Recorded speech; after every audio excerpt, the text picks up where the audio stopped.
بسم الله الرحمن الرحیم. یو ورور پوښتنه کړې ده، وایي قوم پرستی کول دا څومره ګناه ده، جایز ده قوم پرستی، او که یا که نه وي څومره مسؤلیت دی؟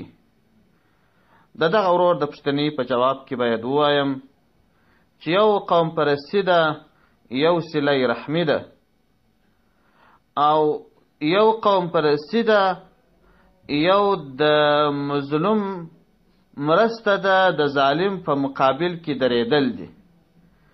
قوم پرستی دې ته ویل کېږي چې ستا د قوم چې یوه دعوه وي، که پر حق وي که پر ناحق وي، ته یې ملاتړ کوې.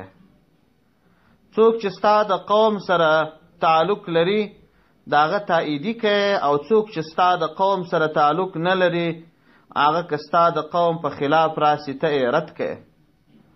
ستا دپاره شریعت معیار نه بلکې د قوم رشته معیار وي، دا قوم پرستی ده، دا حرامه ده.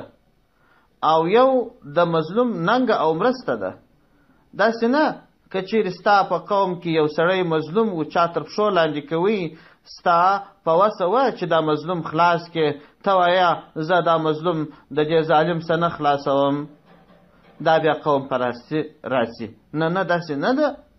دا بیا صله رحمي ده، او دا بیا د مظلوم ننګ او مرسته ده، د ظالم تر لاس نیول دي. ظالم که ستا د قوم یې هم به تر لاس نیسې، او که د بل قوم یې هم به تر لاس نیسې. مظلوم که ستا د قوم یې هم به یې ننګه کوې، که د بل قوم یې هم به یې ننګه کوې.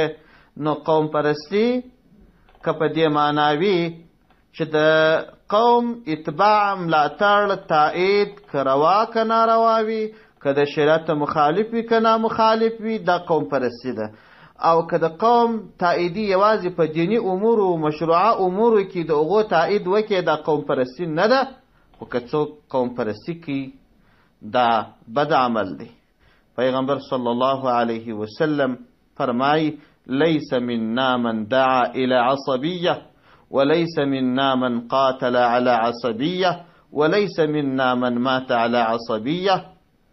پیغمبر علیه السلام فرمایي لیس منا ای لیس من اهل ملتنا، زموږ له ملت او زموږ له دینه نه دي هغه څوک چې خلک و قوم پرستی ته رابولي، او هغه څوک زموږ د ملت او زموږ د دینه څخه نه دي چې پر قوم پرستی جنګ کوي. د قوم پرستی د پاره جنګیږي او یا پر قوم پرستی باندې ووژل سي، دا زموږ د قومه، دا زموږ د ملت او زموږ د دین څخه نه دی. دې ته ورته نور روایات هم راغلي دي. پیغمبر صلی الله علیه وسلم سخته منع د هغه چا کړې ده چې یو څوک د قوم پرستی ملاتړ کوي، خو قوم پرستی پیژندل پکار دي. والسلام علیکم ورحمة الله وبركاته.